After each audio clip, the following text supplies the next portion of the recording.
journey, struggles and all, about how you got to where you're at today. Well, where I got started, of course, is where everyone gets started, which is where you grow up. And I got a very lucky break in that I happened to have a loving mother and a loving father. And that, of course, gives you a cheater's head start in life, as you could imagine, in so many ways. But we had the largest family in a small town named Edgewater, New Jersey. My mother put her 6 girls in the girls' room, the 4 boys in the boys' room. But what my mom had as a parent, other than a lot of love and a lot of energy, is she was a wonderful motivator. And it was from my mom that I honestly believe I learned all of the things I later used in life and building my own business. In fact, it was my mom who gave me my first great marketing tip when I was waitressing at the diner when I was 23 years old and washing my counter, annoyingly for many times over, because I was competing with a blonde bombshell at the next counter who had huge breasts, and she, of course, was drawing men to her counter by the droves while I was polishing mine for the 100th time that day, it seemed. And my mom told me great marketing advice when I went home whining to her. She said, why don't you put some ribbons on those pigtails of yours and maybe just stay as sweet as you are. I was a sweet kid. And so I did. I got red ribbons braided up my hair. I looked like a dead ringer for Heidi now. Dun dun. I brought out the big guns, the innocent guns. And of course, that was the night that my business partner to be and boyfriend of that moment walked into the diner and asked to sit at my counter. And I learned that men are kind of just as attracted to like the big white virgin as they are the blonde bombshell. Bam! He was at my counter and he offered me a ride home. He became my boyfriend, and he was the one who gave me the $1,000 to start my 23rd job, which was the building of my real estate brokerage company in New York City. That's a long-winded answer. Yeah, but that's... Hope you don't have any others. An interesting journey indeed. So when did you first realize that your business was successful? How did it hit you? Well, the Corcoran Group, I think, didn't feel successful at all until my maybe 8th or 9th year, thereabouts. And when it hit me, I was so busy working and pushing on to the next thing and pushing on to the next thing, and I never had profits because I would see that money coming in a mile away and have it spent before it ever hit my desk because I was always pushing. But I do remember, quite by accident, one year I had $77,000 in profits. I didn't know how it happened, how that escaped me, and how I didn't spend that money long ago. And so that was the year, I think, that I just realized, boom, I might really have something here. And I took the money and spent a little bit more than half of it, and I bought, because I had to pay taxes. That's how I learned when you have corporate profits, you have to pay taxes. It's a downside. But I went out and spent more than half that money and bought my mother and father a new car. Brand new car. They had never had a new car. And so I bought my mom a blue convertible, and I bought my dad a Blue Beauty station wagon, and it was a high-priced brand. I think a Lincoln station wagon of some kind. And I had it driven to Florida to surprise them. And you want to know something? I remember just sitting back and thinking, whoa, so this is what it feels like to be a big shot. I can still get such a thrill out of that. Little did I know that my dad was going to ask me for a new car every time I visited him in Florida. I started spacing out those visits. They were costing me way too much money. Wow, what a beautiful reward, though, for the loving and great job they did. So, Barbara, you've traveled to the minefield of entrepreneurship. Tell us what you think is the biggest hurdle that entrepreneurs have to overcome when starting out on a new business venture. The biggest hurdle always is getting over rejection, getting over the tripwire, whatever form it takes, and you get plenty of it when you're building a business, and actually popping back up fast versus feeling sorry for yourself. Most of the people I've known who have had good starts in businesses but never built genuinely giant companies are not very good at getting back up fast. I happen to think that's the number one trait. Certainly when I'm on Shark Tank, even though I'm listening to numbers and listening to product and goes on and on, the truth is I'm hyper-focused on one thing. I'm trying to size up the individual standing there thinking, how well would this guy or gal come through the fire when all the chips are down? I pay no credit at all to what most people credit most, which is passion. because I think it's very easy to have passion when you're in love with your new idea, much like it's easy to have passion on your first date. But go get married to somebody for 30 years and slug it out and work like hell on it, and you'll see how helpful passion is. It doesn't mean anything. What helps, most importantly, is your ability to keep trying and pushing and pushing and pushing when you don't feel like it. And that is the one trait that I'm always looking for. And that is the missing trait of everyone who does not succeed well in business, in my opinion. That's from where I sit and what I've seen over life. I like that answer and agree with you. So another thing you talk a lot about is negative self-talk as a big hurdle. So killer. Give us some perspective on that. I'm an expert on both sides of negative self-talk, negative and positive. The negative self-talk that I specialized in as a kid was taught to me by the school systems because I was a horrific student. I couldn't read or write till I was I think I was in 6th grade before I could really read like a real sentence, like a one with, more than spot jumped. I mean, stuff with like 7 or 8 words in.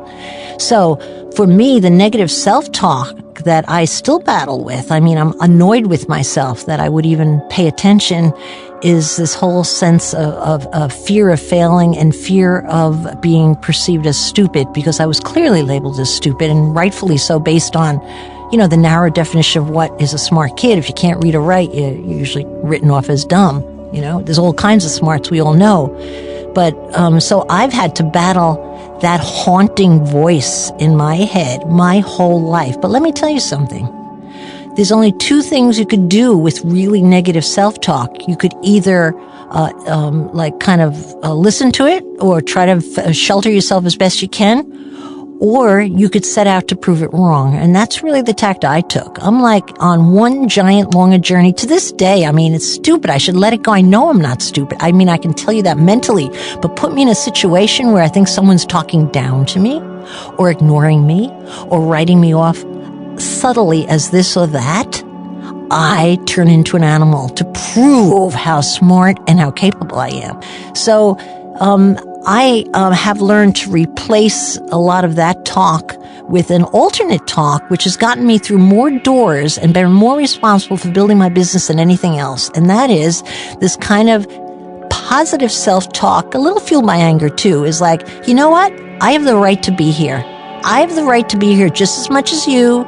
There's no reserve sign on success. Nobody can tell me I'm not welcomed in here. You could ignore me, but guess what? I have the right to be here. I have the right to be as successful as I want. I have the right to be rich just like you're rich. I have the right to take whatever the heck I want here. I have the right because I'm working my buns off to do it, and it's my right just as much as your right.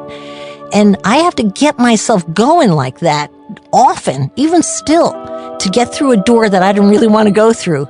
And you know what I have learned about not just me, but anybody who really seems to have success more readily than the next guy, is once you go through that door, you're always smarter than you think you are. I never know the answer when I'm evaluating outside, but when I punch on through there, you always are good under pressure. You always can think better on your feet in motion under fire. That's why guys do well in war and they come home and sometimes they don't do well in a job. People are great under pressure. But a lot of us don't push through and put ourselves there. So that's what I do really well. Well, I like how this has fueled you, though. It's been part of your advantage. I always say that if you can turn your adversity into your advantage, that's it's not too really mentally healthy, I have to say, Darren. Think about this. I probably need a really good shrink and I could afford the best just to straighten my head out. And then I wouldn't have to act all this stuff out day in and day out. I should really put my money there maybe and get over it. But I'm a little afraid to let it go, because it's a certain gasoline that kicks in that I now see the benefits of. That insult is a wonderful motivator. Yeah, exactly. Now, I remember, Barbara, reading somewhere where you said that one of the biggest things in business is knowing how to get people in your hands. So explain, how do we attract our customers and get them in our hands, so to speak, like you're suggesting? Well, I think what you have to do is you have to beat the bushes, if you could picture that visually, beating the bushes. And then if you can't find anybody there, you move on to the next guy's backyard. Sometimes he's in control of the bush, so you got to go in and get it, right?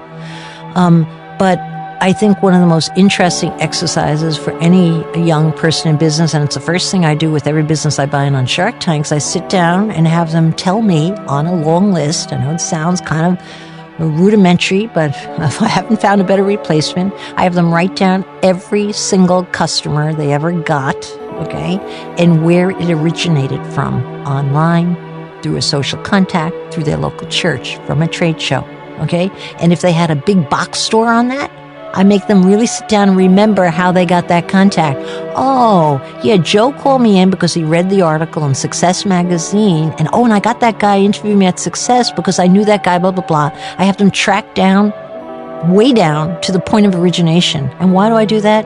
Because I want a crystal clear picture as their new partner where their business comes from. And then you know what I have them do? They're all every entrepreneur is like, I'm going to go here, I'm going to do this, and in the minute I do this, and if I, blah, blah, blah. And that's all exciting.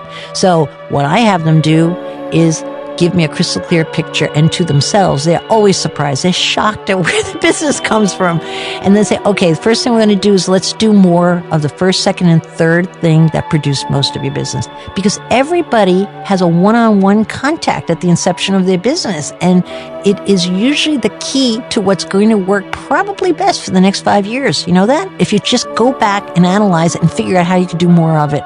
And so that's what I mean by beating the bushes. First, look at where you got the rabbits out of in the first place, and then just go and get more of them from the same bush. They tend to go there every night. You know what I mean? And then see, okay, now we have this extra money. What else can we do?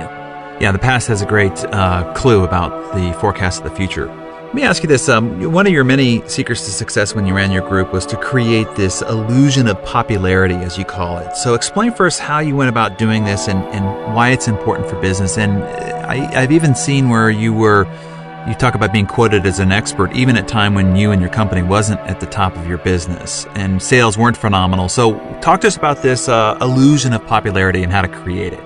Well, it's really an illusion of success in whatever area you really want to be successful in.